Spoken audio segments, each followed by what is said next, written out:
दोस्तों नमस्कार, मैं आपका दोस्त मनोज कुमार मिश्रा, एक फिलोसोफर और एस्ट्रोलॉजर में आप सभी लोगों का अपने YouTube चैनल एस्ट्रो और वर्ल्ड में हार्दिक स्वागत करता हूं। और आप सभी लोगों से यह रिक्वेस्ट करता हूं कि अगर आप लोग अभी मेरे चैनल पर नए हैं तो चैनल को जरूर सब्सक्राइब करें। जैसा कि आप सभी लोग जानते हैं, 27 के 27 नक्षत्रों की वीडियो का सेकेंड पार्ट अपने चैनल के माध्यम से मैंने आप लोगों के समक्ष प्रस्तुत किया है। तो जिसका जो भी जन्म का नक्षत्र हो, एक बार प्लेलिस्ट में जाकर नक्षत्र वाली वीडियोस अवश्य देखें। और अगर आप लोग अपने जन्म के नक्षत्र की पॉजिटिव ऊर्जा से जुड़ना चाहते हैं तो चैनल को ज्वाइन अवश्य करें। तो आज हम लोग चर्चा करेंगे वृश्चिक लग्न वालों का ये जो जून 2024 का महीना है, गोचर के हिसाब से किस प्रकार की ऊर्जा लेकर आ रहा है। तो देखिए, सबसे पहले अगर आपकी जन्म कुंडली में 8 का अंक लिखा है तो ये कुंडली कहलाएगी या ये लग्न कहलाएगी वृश्चिक लग्न वाले लोगों की कुंडली। तो अगर आप लोगों ने मेरी वो वीडियो की जानी है वृश्चिक लग्न वाले लोग कैसे होते हैं, अब तक नहीं देखी है तो आई बटन पर क्लिक करके वो आप वीडियो अवश्य देख सकते हैं। तो देखिए, सबसे पहले बात कर लेते हैं गोचर की। तो जो पहला परिवर्तन हो रहा है वो 2 जून को हो रहा है। मतलब जो मंगल है वो मीन राशि से निकलकर मेष राशि में यानी आपके छठे भाव में अपने ही घर में आ रहे हैं। अगर हम लोग चर्चा करते हैं शुक्र की, तो शुक्र 12 जून तक कहां रहेंगे, ये वृषभ राशि में रहेंगे। उसके बाद 13 जून को मिथुन राशि में आ जाएंगे। और अगर हम सूर्य की बात करते हैं, 15 जून को मिथुन में आ जाएंगे। बुध भी 15 जून को मिथुन राशि में आ जाएंगे। गुरुदेव बृहस्पति की अगर हम लोग चर्चा करते हैं तो पूरे महीने आपके 7th हाउस में यानी वृषभ राशि में ही गोचर करते रहेंगे और 4 जून के बाद ये उदय हो जाएंगे। अब हम लोग बात करते हैं, देखिए राहु की। राहु आपके 5th हाउस में रहेंगे पूरे महीने, वैसे पूरे साल ही रहेंगे, लेकिन चर्चा किसकी हो रही है इस समय, हो रही है आपके जून के महीने की। तो ये जून के महीने में कहां रहेंगे, मीन राशि में। केतु रहेंगे हमारे कन्या राशि में।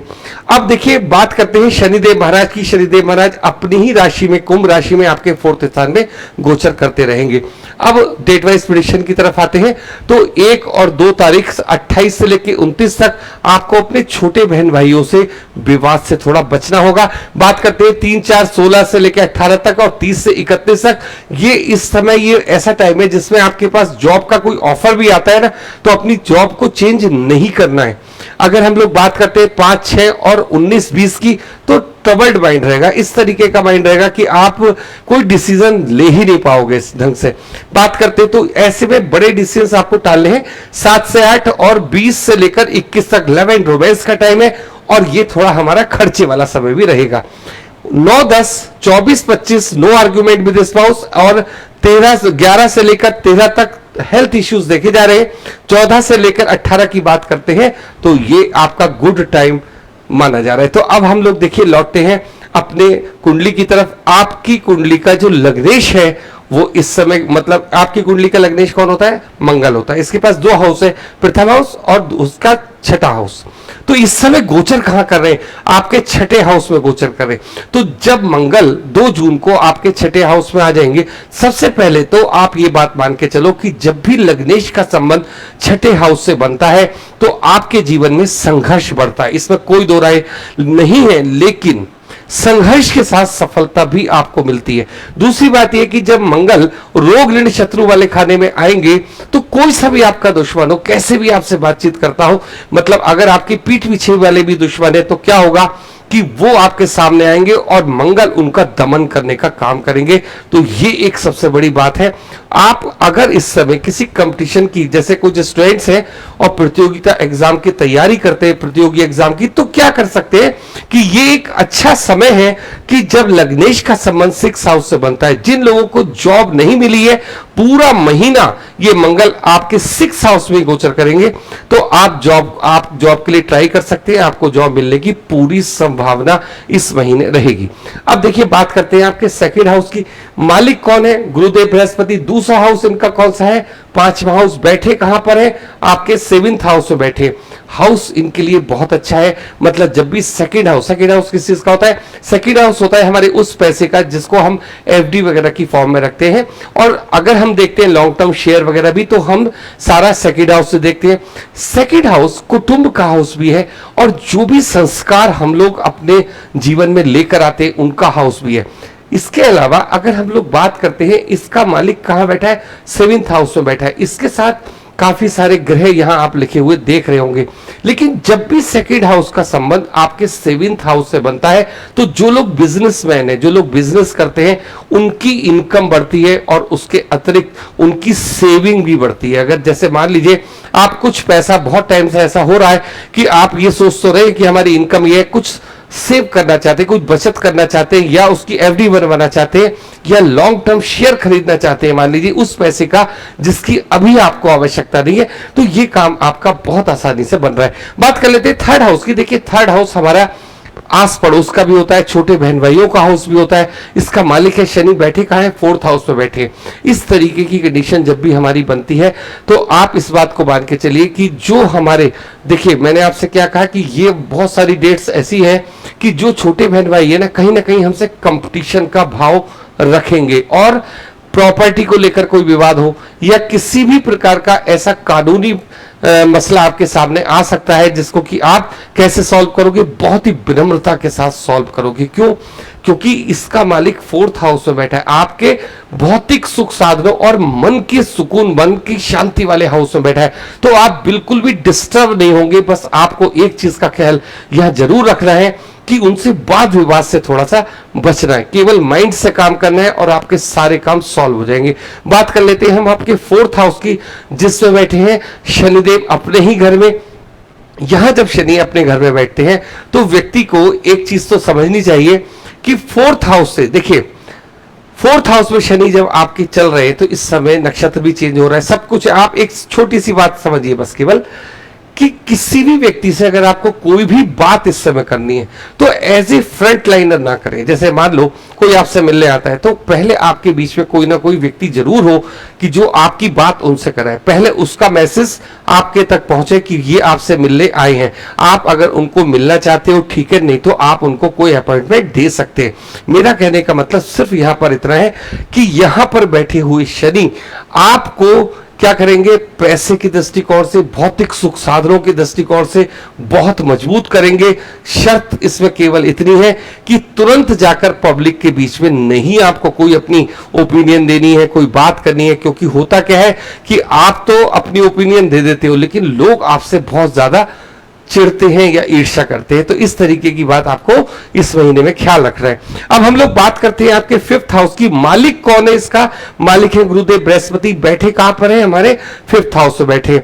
जब हम किसी भी हाउस में, किसी हाउस को हम सबसे पहले कैसे करते हैं कि उसका मालिक कहां बैठा है, लेकिन अगर उसके घर में ही कोई मतलब ग्रह बैठे, जैसे राहु बैठे, राहु जब आपके 5th हाउस में चल रहे तो आपका जो भी विचार होंगे ना, लीक से हटकर काम करने वाली बातचीत होगी।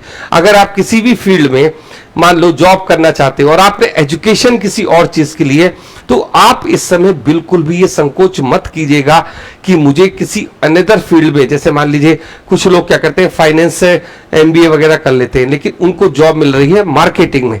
तो ये चीज मैं आपसे कहना चाह रहा हूं कि अगर आपको कोई ऐसा ऑफर मिल रहा है तो आप उसको ज्वाइन कीजिए। क्यों? क्योंकि आपके 5th हाउस में इस समय राहु बैठे, जो कि आपको जिस फील्ड में, जिस चीज के आप मास्टर हो, अभी उसमें जॉब नहीं करने देंगे। तो ये एक चीज आपको समझनी होगी। ये बात किन लोगों के लिए? जो अभी जॉब ढूंढ रहे। अगर आप देखते हो 5th हाउस का संबंध हमारा किस चीज से बैठता है? 5th हाउस का संबंध इंट्राडे ट्रेडिंग से होता है, हमारे बच्चों के साथ होता है। और अगर मान लीजिए कोई जो लेडीज है कंसीव करना चाहती है तो उसके लिए भी ये समय बहुत ज्यादा उपयुक्त अभी नहीं चल रहा है। अगर हम लोग बात करते हैं आपके 6th हाउस की, 6th हाउस की चर्चा मैंने आपसे मंगल के माध्यम से की। 6ठा हाउस रोग ऋण शत्रु का भी है और जॉब का भी है, पालतू जानवरों का भी है। लेकिन जब भी लग्नेश का संबंध आपके 6th हाउस से बनता है, अब यहां पर 6th हाउस में क्या है? इनका खुद का, आपकी लग्नेश का खुद का अपना ये भाव है। तो देखिए जब भी लग्नेश का संबंध 6th हाउस से बनेगा तो सबसे पहले तो बता रहा हूं मैं आपको कि संघर्ष बढ़ेगा लेकिन सफलता जरूर मिलेगी। और जितने भी एनिमी आपके हैं उनका आप बिल्कुल नाश कर दोगे। आप ये समझिए आपके सामने वो बोलने के लायक ही नहीं बचेंगे। अब हम लोग बात करते हैं देखिए आपके 7th हाउस की। 7th हाउस में इस समय 4 ग्रहों की युति आप देख रहे हैं। इसमें सूर्य भी है, गुरु भी है, शुक्र भी है और बुध भी है। देखिए बेसिकली ये हाउस है किसका? शुक्र का हाउस है। शुक्र का दूसरा हाउस कौन सा है? खर्चे वाला हाउस है। तो आपको एक चीज समझनी है कि शुक्र अपने ही घर में यहां बहुत मजबूती के साथ बैठे हुए और 13 तारीख को ये कहां जाएंगे? मिथुन राशि में जाएंगे। 13 तारीख का जो समय है, अगर आप अपने स्पाउस के साथ अगर आपका कोई भी इस तरीके की बातचीत चल रही है तो आप उनको गिफ्ट देकर, कोई ना कोई उपहार लाकर उनको प्रसन्न कर सकते हैं। और ये आपके लिए इसलिए भी अच्छा है क्योंकि इससे क्या होगा, शुक्र भी मजबूत होगा और हमारे आपसी रिलेशन भी अच्छे होंगे। उसके पीछे रीजन है सूर्य का यहाँ बैठना। सूर्य देखिए मालिक जो हमारे हैं 10th हाउस के मालिक हैं। इस समय अगर आपकी स्पाउस आपसे ये बोलते हैं कि भाई मुझे जॉब करनी है या अपना कोई स्वतंत्र बिजनेस करना है, तो आप उनको बिल्कुल मना मत कीजिएगा, क्योंकि इससे क्या होगा, आपका 10th हाउस भी खराब होगा। और इस समय जब तक सूर्य यहां पर है तो उनको ये जॉब मिलनी ही मिलनी है। आपका चाहे आपके पास देखिए, चाहे हस्बैंड के पास पैसे आए, चाहे वाइफ के पास पैसे आए, अगर मान लीजिए किसी को भी दूसरी जॉब मिल रही है या कोई अच्छे बिजनेस का ऑफर उनको मिल रहा है, तो आप क्या करेंगे, उनको प्रमोट करेंगे। दूसरी हम लोग चर्चा करेंगे, गुरुदेव बृहस्पति यहां बैठकर क्या करेंगे, क्योंकि शुक्र के घर में गुरुदेव बृहस्पति का आगमन है, तो किसी भी कंडीशन पर आप एक बात ध्यान रखिए कि आप अपने घर में, मतलब हस्बैंड वाइफ वाले, मतलब जो आपका बेडरूम है उसमें कभी भी आध्यात्म की चर्चा बिल्कुल भी ना करें, क्योंकि वो एक लड़ाई का कारण बन जाएगा।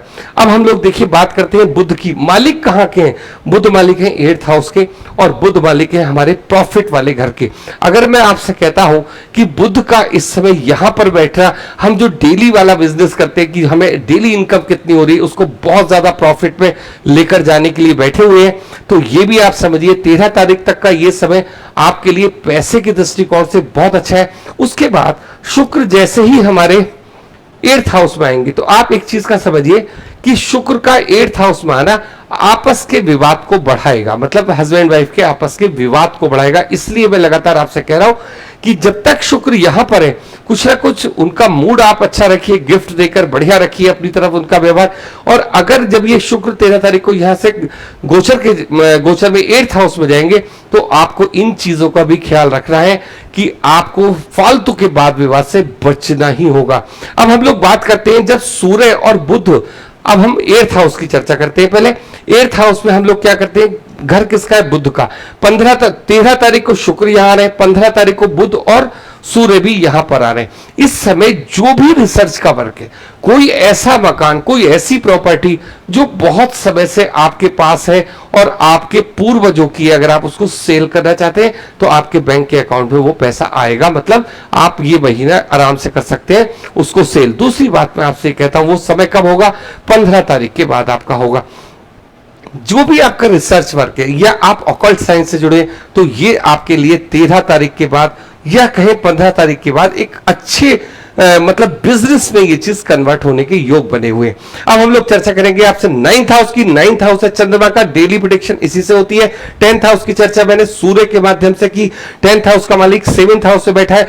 बिजनेस के पार्टनरशिप के लिए एक बहुत अच्छा काम है, और जिन लोगों को जॉब नहीं मिली है, मैंने आपको बताया कि इस पूरे महीने पर वो जॉब का पूरा ध्यान रखें, इस बार उनकी जॉब लग जाएगी। बात करते हैं आपके 11th हाउस की, बैठे हैं केतु। दृष्टि संबंध किसका बना हुआ है, गुरुदेव बृहस्पति का बना हुआ है। ये एक अच्छा समय आपका 4 जून के बाद जो गुरु का और केतु का कॉम्बिनेशन बनेगा वो एक्टिवेट होगा 4 जून से, आप इसको मानिए।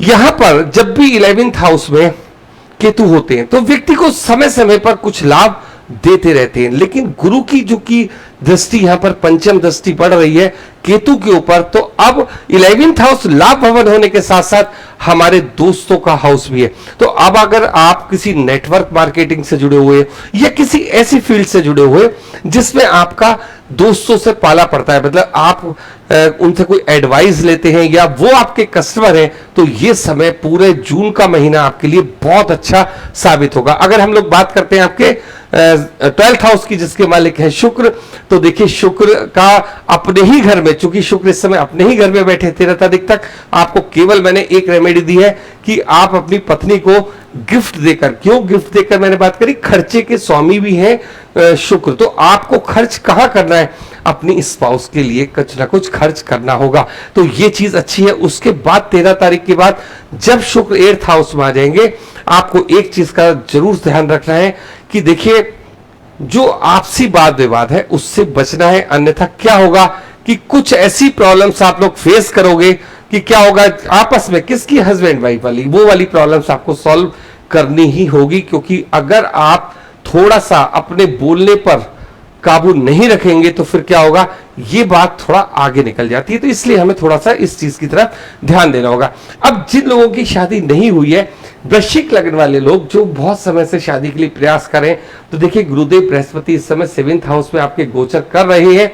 तो अगर कोई अच्छा प्रपोजल आपका आता है, आपको इस महीने में कोई ना कोई एक अच्छा प्रपोजल ऐसा जरूर दिखेगा जिसकी तरफ आप अट्रैक्ट होगे और आपको लगेगा कि हाँ ठीक है, यहां पर मैं मैरिज कर सकता हूं या कर सकती हूं।